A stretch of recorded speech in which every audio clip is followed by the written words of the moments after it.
Hi friends, welcome to the lecture of linear algebra.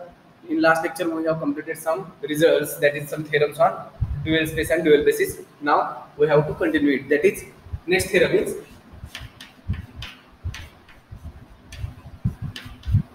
let V be an n-dimensional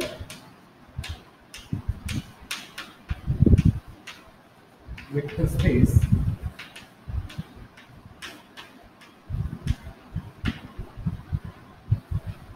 over the field F.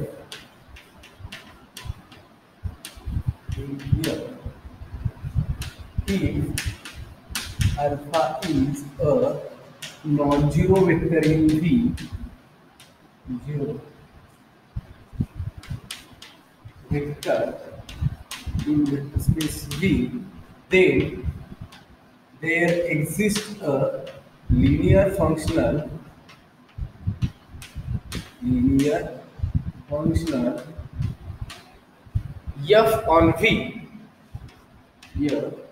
V such that f of alpha is not equal to 0. That is, here we have given that V be any n-dimensional vector space over the field F, that is the basis set of V contains n elements, and if alpha be any non-zero element belonging to vector space V, then we have to prove that there exists one linear functional F on V such that f of alpha is not equal to 0. As here given that V over F is an n-dimensional vector space. Okay, and also given that alpha is non-zero element in V. We know that any non-zero singleton element or a set contains non-zero singleton element form is a linearly independent set, which implies singleton alpha is a linearly independent. Singleton alpha is linearly independent, and we know that if suppose there is one basis V be an n-dimensional vector space, and there is one set yes which contains m elements which are linearly independent, then we know that every linearly independent set can be extended to form a basis for that particular vector space. Here singleton alpha is a linearly independent set, so we can extend this linearly independent set to form a basis for vector space V. So we know that any linearly independent set can be extended to form a basis for vector space V. Okay, now let V equal to alpha 1, alpha 2 up to so on alpha n. Since V is an n-dimensional vector space, so V equal to alpha 1, alpha 2 up to so on alpha n is a basis for V. Basis for vector space V, in which suppose alpha 1 is nothing but our alpha, and we can extend this set to form a basis for vector space V, which is B, in which alpha 1 is nothing but alpha. Now let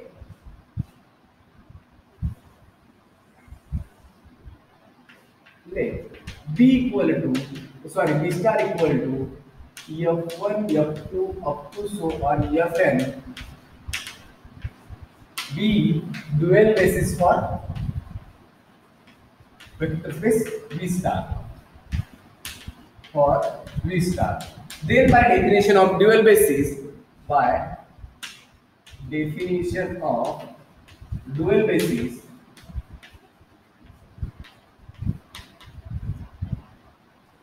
Fi of alpha j, which is nothing but delta ij, that is numerical delta, and which is equal to 1 whenever I is equal to j, equal to 1 whenever I is equal to j, and equal to 0 whenever I is not equal to 0 for all and ij running from 1 to n. Now for particular I equal to I is equal to 1, we get f1 of alpha 1, f1 of alpha 1 according to this definition of dual basis.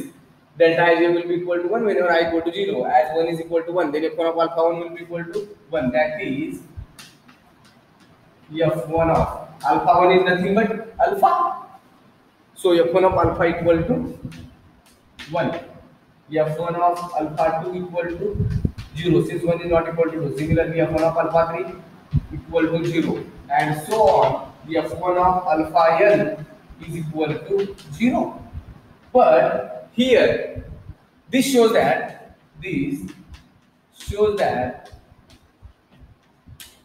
there exists a linear functional f1 functional f1 that is consider f1 as a f such that f1 of alpha equal to 1, sorry, f of alpha equal to 1 and which is not equal to 0. That is f of alpha is non-zero. So here for some alpha not equal to 0 in a vector space V, we get one linear functional f1 equal to, that is f on vector space V, such that f of alpha is not equal to 0, and that is we have to prove. That is for what is we have to prove? If V be any n-dimensional vector space over the field F, and if alpha is any non-zero vector belonging to that particular vector space, then we have to prove that there exists one linear functional F on vector space V such that f of alpha is not equal to 0. So here we have considered alpha is not equal to 0. As alpha is non-zero, then singleton alpha is linearly independent set. We can extend any linearly independent set as a basis for that particular vector space, and we consider B equal to alpha 1, alpha 2, up to so on. Alpha n is a basis for V in which particular alpha 1 is nothing but alpha. Now by definition of dual basis, if suppose V star will be equal to f1, f2, up to so on, fn is a dual basis for V star, then by definition of dual basis f of alpha j will be equal to 1 whenever I equal to j and equal to 0 whenever I is not equal to j. Then we have considered some particular value of I, that is I equal to 1, then we get one linear functional f1 which is nothing but f such that f1 of alpha is not equal to 0, and that is we have to prove, and hence the result. Proof. Okay. Now next one. There are some corollaries depending on this theorem.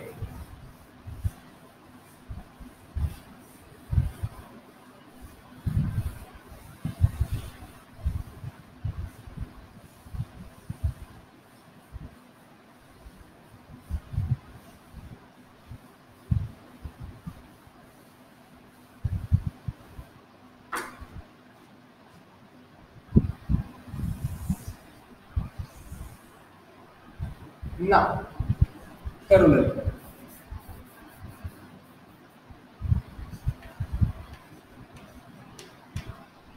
Let V be an n-dimensional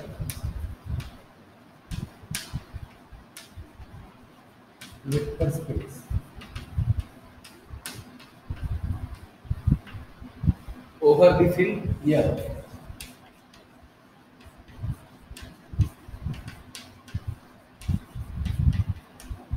If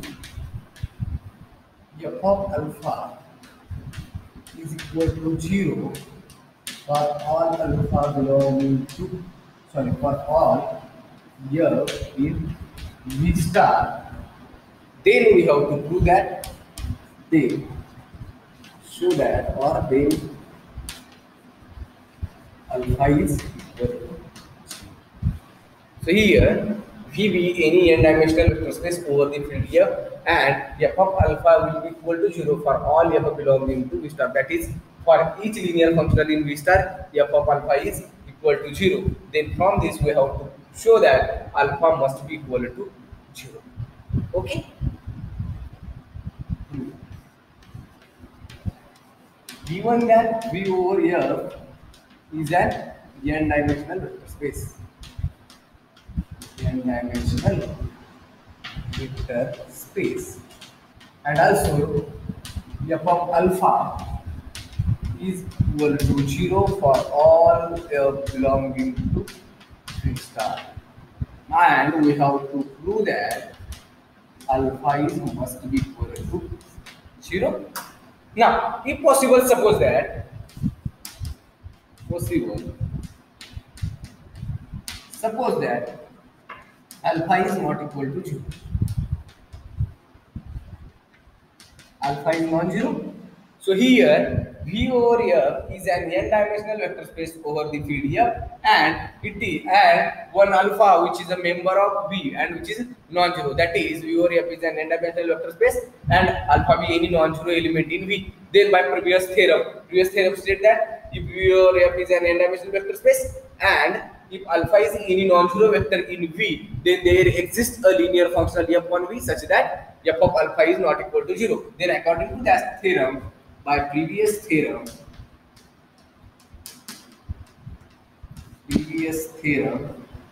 there exists a linear functional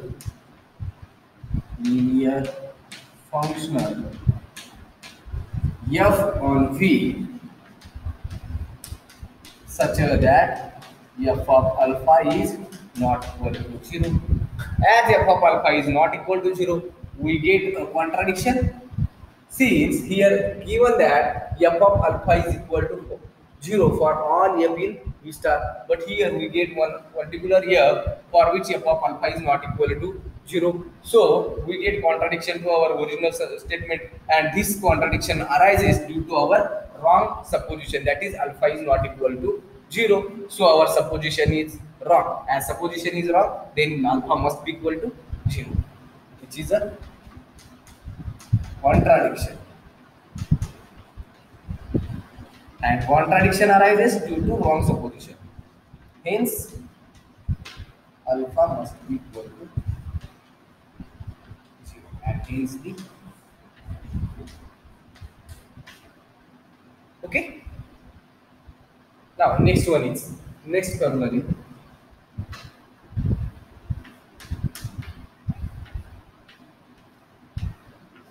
Let V over here is an n-dimensional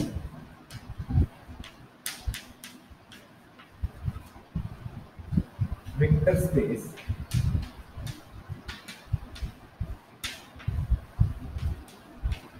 over the field F if alpha and beta are any two non-zero vectors in V,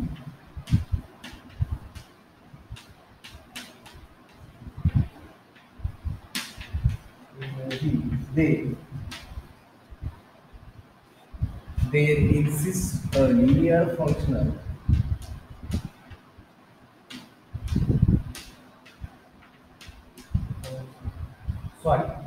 alpha and beta are any two distinct vectors, either they are 0 or 1. Distinct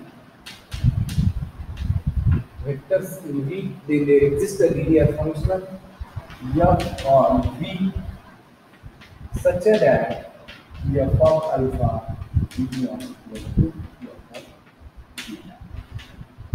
See here, if V over F is an n-dimensional vector space over the field F, and if alpha and beta are any two distinct vectors belonging to vector space V, then we have to prove that there exists some linear functional F on a vector space V such that f of alpha is not equal to f of beta. Given V over F is an n-dimensional vector space. Okay. And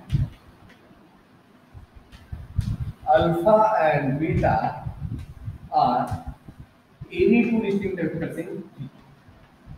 Any two distinct vectors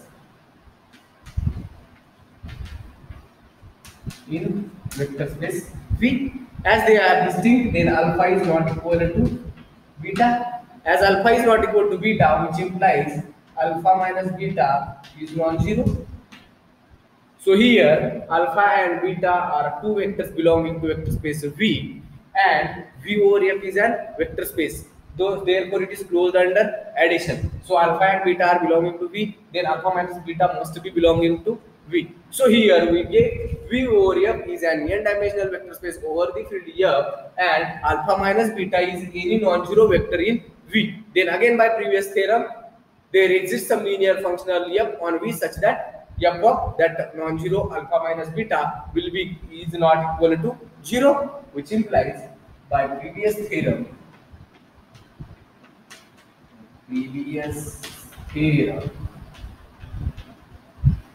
there exists some linear functional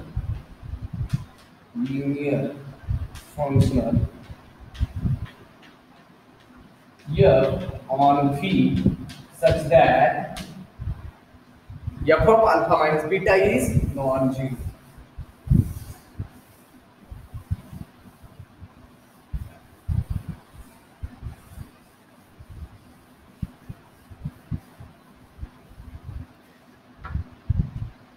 F of alpha minus beta is not equal to 0 from given. As f of alpha minus beta is non-zero and f is a linear functional. As f is linear functional, then it holds the linearity property, which implies f of alpha minus f of beta is not equal to 0. As f of alpha minus f of beta is not equal to 0, which implies that f of alpha is not equal to f of beta, and hence the proof. That is we have to prove. So, if V over F is an n-dimensional vector space over the field F, and if alpha and beta are any two distinct vectors belonging to that vector space, then there exists some linear functional F on V such that F of alpha is not equal to beta, and that is we have to. Okay. Now,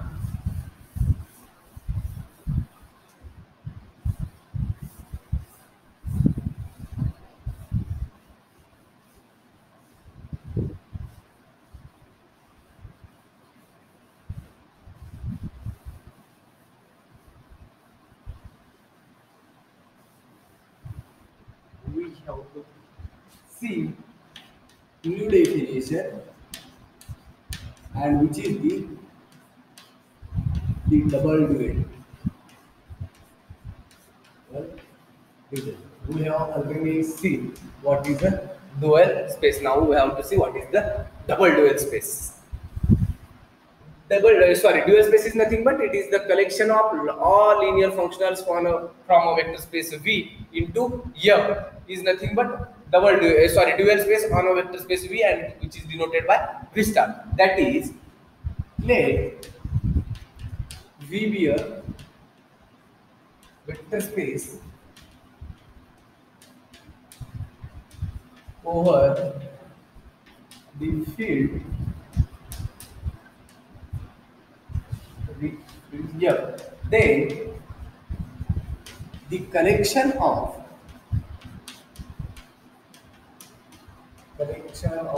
all linear functionals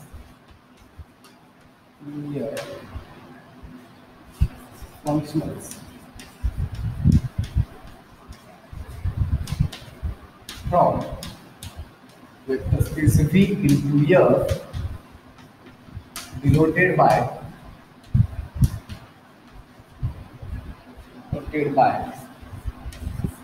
V star is a vector space over the field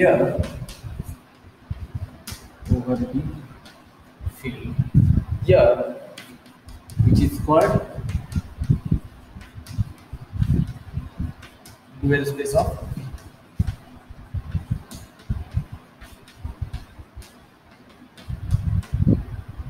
What is a dual space? If V over F is an vector space, then the collection of all the linear functionals from vector space V into F, which is denoted by V star, is a vector space over the same field F is called a dual space of V. Okay, now we have to see what is the double dual. The collection of all linear functionals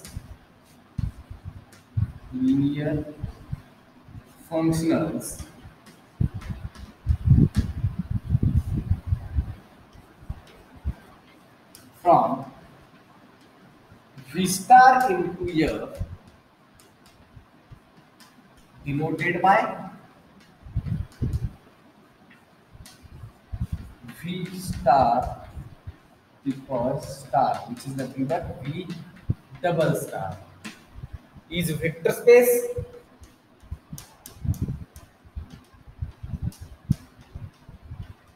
over the field F,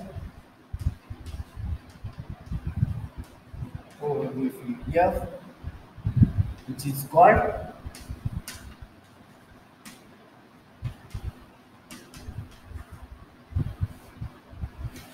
the double dual space of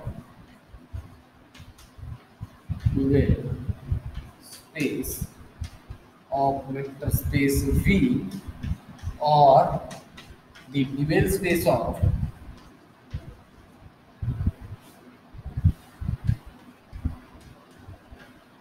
vector space star. So what is the double dual?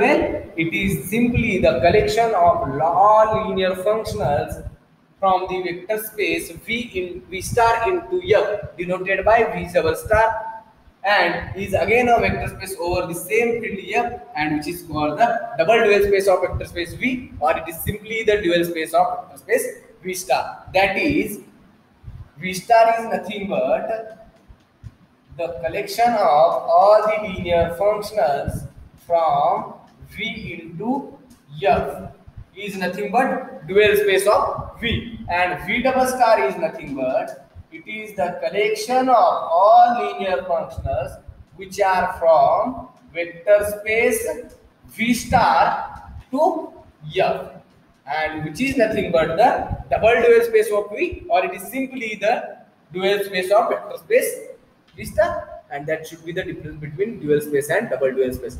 It is an extension of dual space. Okay, now let us see what is an isomorphism. So, morphism. What is an isomorphism? Let U and V be. Let U and V be vector spaces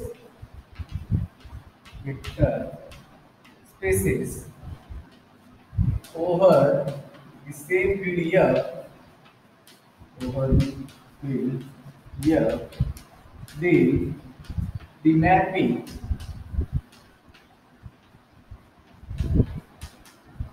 P from vector space V onto V is called an isomorphism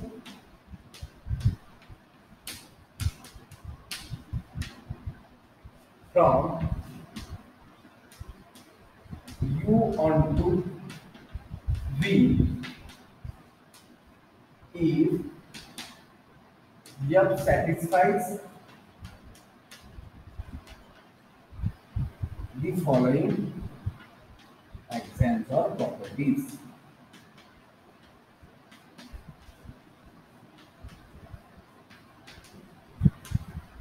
That is, first one is F is 1 1,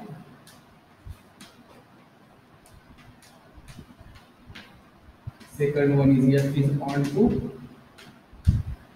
and third one F is a linear transformation on U on 2. That is, F of C alpha plus beta is equal to C into F of alpha plus F of beta, whenever alpha and beta belonging to vector space U, and C is a member of field F. So, when we say that F is an isomorphism from a vector space U onto the vector space V, if U and V be any two vector spaces over the field F, then the mapping which is defined from vector space U onto the vector space V is said to be an isomorphism from U onto V if it holds the following three properties. First one is F is 1 1, second one is F is 1 2, and in third one we have to prove that F is a linear transformation from U1 to V. That is, for some alpha beta belonging to U and for some C belonging to F of C alpha plus beta is equal to C into F of alpha plus F of beta. Then we say that the corresponding mapping F is an isomorphism from one vector space to another vector space. Okay. Thank you for watching the lecture.